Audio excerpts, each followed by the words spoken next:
The draw lines can be found under SASSE Library, line work, geometry nodes, and we can drag and drop those into the scene.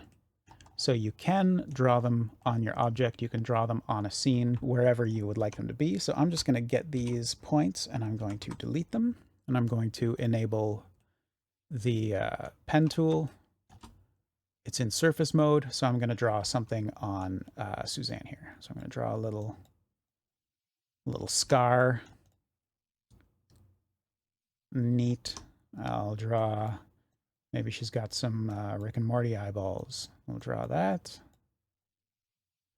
And really anything that you can think, we're just drawing lines onto, you know, whatever object we want. So the caution will come with this, unlike the in and out line, which you can use on a rigged mesh without even thinking twice, because the geometry, the lines are tied to the underlying geometry, which is going to be moved by the armature. With these, they start out as a curve, so you cannot weight this to a mesh. So you have two options. If you want to preserve the modifier status, keep them as curves, keep them as something that you could just, you know, move a point or draw, then you're going to need to use the hook modifier.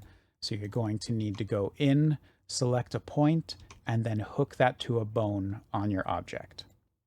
The alternative is you can just apply this modifier, and that will allow you to then weight it to whichever mesh you normally would. So that it'll be an extra step in the process, but so will the hook armature. But just so you know, it's not as simple as using the in and out line if you have a rigged and animated mesh. You will need to hook it in somehow because it is still just a curve.